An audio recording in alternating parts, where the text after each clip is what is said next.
Hey folks, welcome back to Todd Bosley's world famous YouTube channel. Today I'm going to show you some great examples of PMG graded money. Now, I didn't really know a whole lot about PMG graded money before I started collecting it about 2 or 3 years ago. But once I saw it, I'm like, wow, this is really something. So here's an example of a $10 McKinley bill that was printed in 1902 from Canton, Ohio. Now, this one graded at 35, so I don't want to make you think this is some exceptional piece. The highest grade that you can get from PMG is a 70, and you can see up here it's off center. It's got some problems, but still, it's a 1902. And we got to look at this number and a whole bunch of other things, which I'm going to explain in other videos. 76 that you see printed here and here. 76, that means Stark County is the 76th county in Ohio. You see that on our license plates. And then you'll see it says Lyons Roberts. And then if you can turn it around, you'll see that this is Lyons, this is Roberts, which I know is really screwed up when you look at it. But that's basically how they determine paper money. And I have to say about paper money, I was into baseball cards, so I like paper things in general. I like gold, I like silver, I like all that. But I have to say, 1902 and something in this condition, because you have to figure when most people get a $10 bill, they just throw it in their pocket, right? And it gets all crumpled up. So even though it's only a 35, I still think that's pretty cool. So here's an example from this collection. Now this is a graded a 66, which is on the higher end. It's a $10 bill, but it's from 1950. And where you see right here where it says 1950B, that means it was the second printing. So one thing that I learned about all of this is that, and this is an exceptional paper quality, is that they'll start in 1950 and they'll go A, B, and then it goes C, D, E, F, G. And then there's a whole bunch of other stuff that I'll explain later about all of this. And you can see here again who signed the note, Priest, Anderson. So here's Priest, here's Anderson. This is a 1950 series. Now, I'm not exactly sure on this, but this note could have been printed in 1953, even though it says 1950. It's a 1950B. It just depends on how everything ran. This is a 1935, which is really nice piece, and it's an F. It's graded in a 65, but that may mean that this was printed in 1942. It's hard to say. So I'm just trying to give all of you a little education on how paper money is graded, when it's made, all of that kind of stuff. A lot of this was bought in an estate near the Chicago area, and some of it was not. So this isn't all from one estate, but we were able to secure this whole collection, which is currently for sale. Now here is, I have to say, this probably is my favorite note. It's not the highest grade, it's a 50. 1899 silver certificate. They call this the Eagle. Check this out.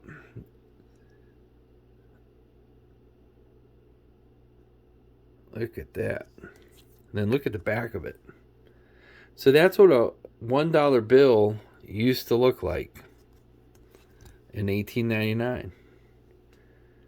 I wish we kept that design. That's a really cool design. Okay, here's a 1928A. So there's 1928, then there's 1928A. Kind of goes on and on, but this is a really great piece. This is a 65. Exceptional paper quality.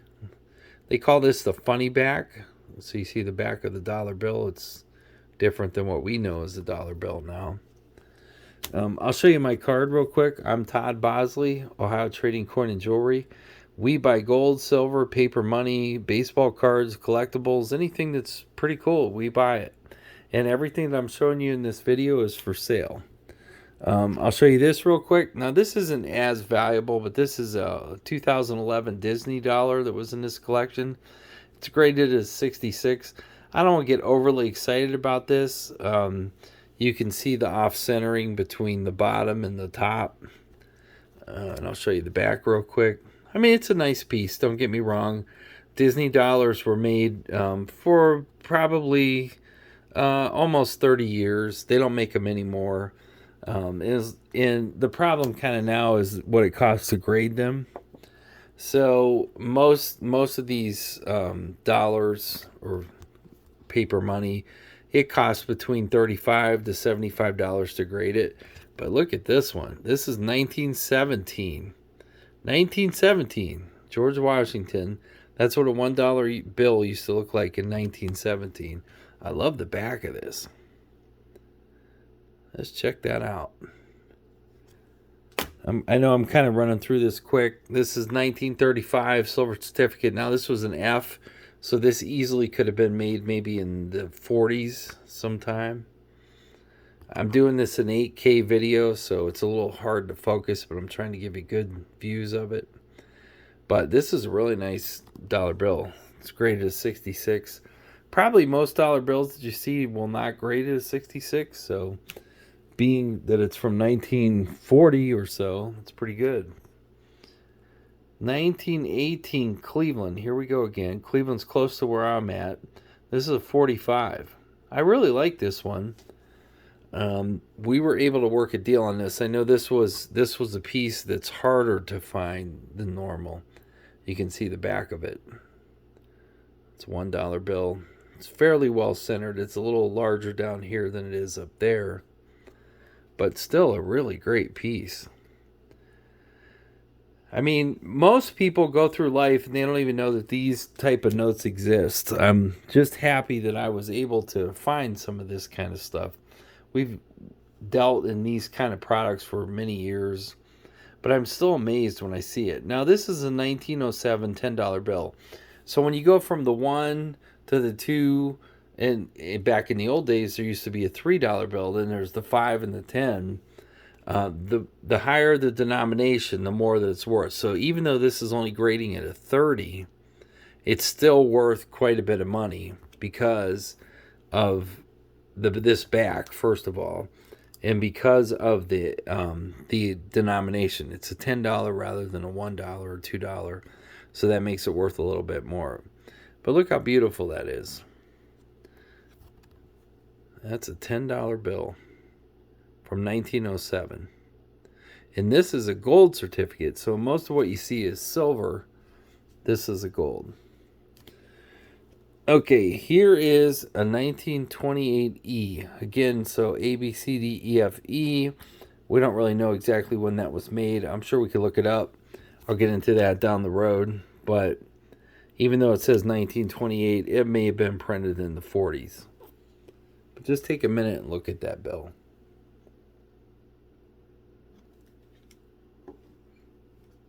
I like that one a lot. Again, 1928A. That's a silver certificate. That one's pretty nice. I could actually probably make the case that this one was undergraded based on the way that it's centered and how it looks. And again, this is the funny back. And it looks good on this side and this side. It looks good down here and up there. All four corners are sharp. It might have a little problem right there, but even a 65, I don't know. That one might be a little higher than a 65. That's one of the issues with the grading companies because everything changes. Okay, here we are with the Nebraska Omaha City Bishop Hill Colony. So this is back before the United States actually printed money. This is 1857 edition of a $5 bill. So back then, a lot of cities would print their own money, or insurance companies, or all kinds of different things. It didn't matter. It really didn't matter. It's whoever could print money and could afford to do it is how they determined everything. But I think this is a good example. It's a 64, and that's probably graded about right. I'll show you the back of that. So the back of it has nothing on it. It's just the reverse of the front. And it's not too bad. I mean, I like that one. Let's see what we have here. So we have the 3. Oh yeah, this might be okay. So this is the whole set. This is the 5. This is the $3 bill, which is $3 bills are much harder to find. This is graded in a 66. but it's Nebraska Omaha. So when you look at Nebraska Omaha, that probably has a fairly good population. So it's maybe not as popular as some of the smaller cities. And then we have the $2 bill, which you can see is all the same. This graded in a 66. And then we have the $1 bill, which also graded in the 66. Gem uncirculated. And the only problem I have with these bills, they're nice. They're from 1857, which is exceptional. But the back is just nothing. And I really like a bill that has something on the back. That doesn't make it less. I know that these are definitely becoming worth more, because as I look on the different auction sites, eBay and some of the other places, it almost seems like these are increasing by probably like 10 to 30% a year. And I can see why, because they're exceptional for the year. I mean, if you think about a bill from even like 1999, okay, and you look at it, it's been folded, crumpled. This is from 1857. Look at the corners on this thing. Although the centering is not the greatest, nobody was really concerned with that back then. It was, how can we make a nice bill, which is what they have. This one has Indians. I don't know who that guy is. It has, I don't know what that is exactly, maybe like a Indian woman. And, you know, it's elaborate. I mean, the way they used to do this was very exceptional. I'll kind of move through this because I know I'm getting a little lengthy here, but check this out. A 1957, 66. I don't know. I thought this one was a little undergraded. It's kind of the dollar bill that we know now, which is kind of boring because it's basically the same dollar bill that we see now, and that's been going on since 1957. So maybe it's time to change that up. Okay, here's a Canal Bank, again, 1850s. They don't even know exactly when this was made. They just say it's a $50 bill from the 1850s. So imagine if you lived in the 1850s.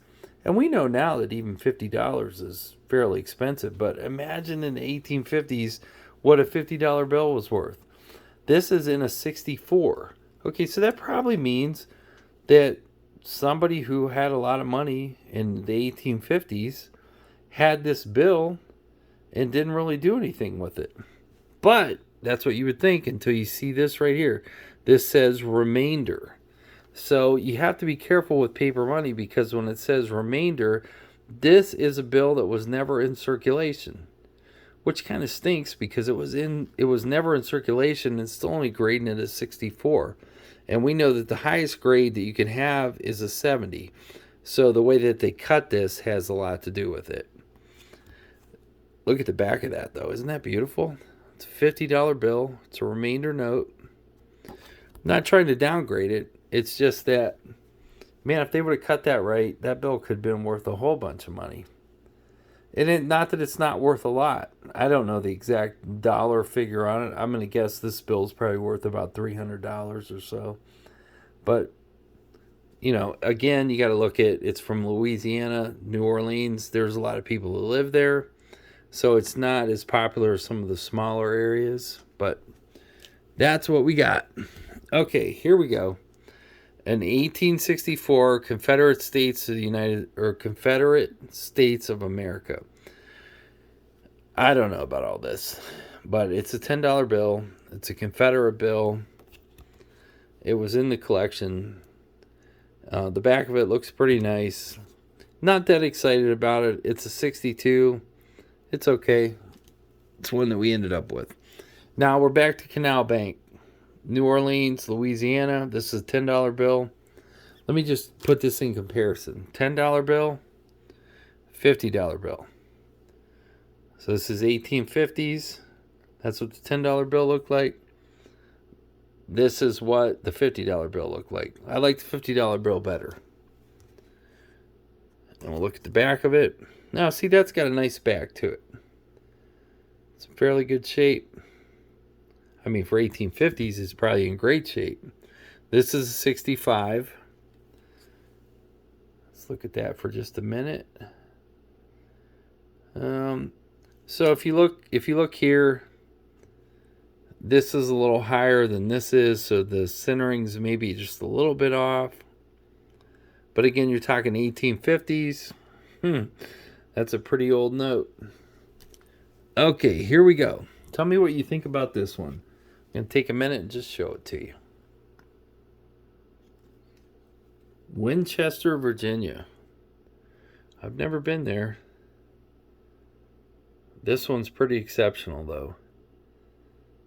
This is a $1 bill from the 1840s. This is 1840. Again, the back has nothing on it, but it's exceptional paper quality. 1840. This bill is really hard to find. I'll tell you that right up front. This was one of the bills from the collection that we were very excited about. Even though it's a remainder, I know a lot of people get down on the remainder part of it. I don't really want to talk about the women in the middle of it, but to the left and the right, this is an exceptional piece. And I think this is a piece that will appreciate year over year. And that's why I think the paper money is an exceptional, good investment compared to this piece here. There may be, I'm just guessing, because I don't actually remember. We buy so much stuff, it's really hard to say. But there may be, in 66, there may be 200 of these. Maybe there's 500. I don't exactly remember. But there's not a whole lot of these. These are really hard to find. And being that it's from 1840s and a 66 grade, new money, most new money doesn't grade at 66. I think this is a piece that could be very exceptional down the road. I'll kind of move on. I don't think we're going to get through all of this today, and there's going to be several videos about this because this was a really big find. Here we go, Dalton, Georgia. So Dalton, Georgia, I never heard of it. You probably haven't either. And if you haven't heard of it, that makes it worth a whole lot more. This is a $1 bill from 1855. Planters and Mechanics Bank of Dalton. Check that out. The railroad, everything was kind of going good. Nothing on the back. But it's still exceptional paper quality. It's a 63. It's a little off center. But come on, it's from 1855. So corners all look good on it. Really great piece.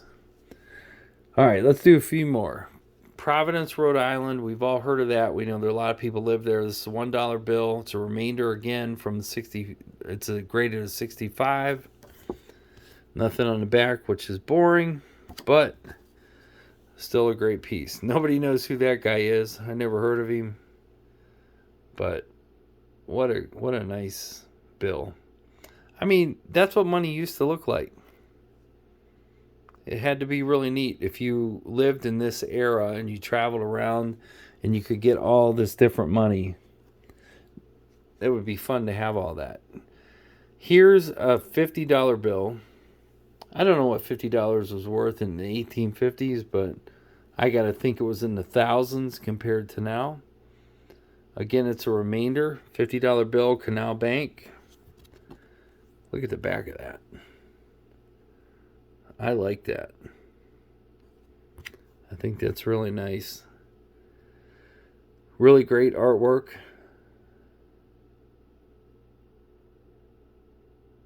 And this is a superb gem uncirculated, 67. Now keep in mind, everything that I'm showing you is for sale. I'm a dealer. I buy and I sell things. It's all for sale.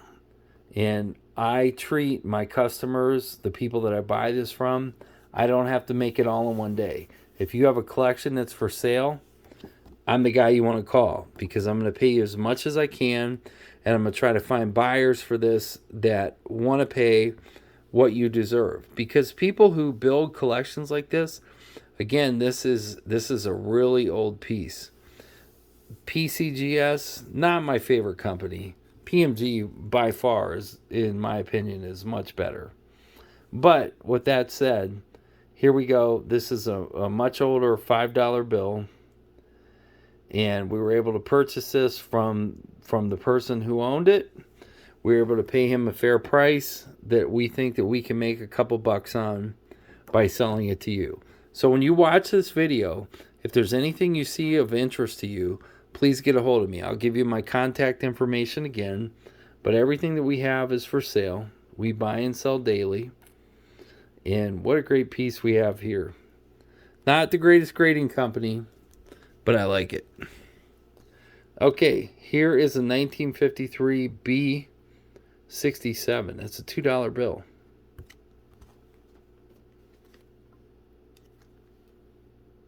Look at the back of that. You don't see too many $2 bills like that. Not in a 67. And these are mostly affordable right now. These are pieces that I think are going to become worth a lot more down the road. Hagerstown, Maryland. I guarantee most of you have not heard of that. They don't even know the exact date this was made. It was from the 1850s to 60s. It's a $5 bill. Nothing on the back. But again, it's graded at a 64. Okay, we're over 20 minutes. I'm just going to show you. We have exceptional pieces here. Not even the best stuff that's come along. And I'm going to make another video about this. So please watch my site. I hope you subscribe. We haven't even gotten through some of the best parts of this. These bills are very affordable if you're looking to make an investment into paper money. I hope you give me a call. I'm going to give you my name and number again. I'm Todd Bosley. I own Ohio Trading Coin and Jewelry. My number is 330-323-9775. That's my personal cell phone. I'm in our area. I deal in gold and silver. We sell tons of gold and silver. If you're looking to buy or sell, I'd be happy to talk to you, give you a quote, give you a price. I can lock you in the same day. If you're looking for paper money, collectibles, baseball cards, any kind of sporting collectible, autographs, all of that, I do everything. So if there's anything you're interested in, I deal fairly and friendly with people. I do not have to make all of my money in one day. I like working with people. I like getting to know people. And I like trying to make a deal that makes sense for everyone. A lot of people do not have an exit plan.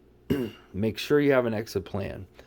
When you build these valuable collections, and I have one on my own, do not entrust your children, your spouse, whoever, to be able to deal with it the way that you deal with it. Because when you bought it, it was personal to you.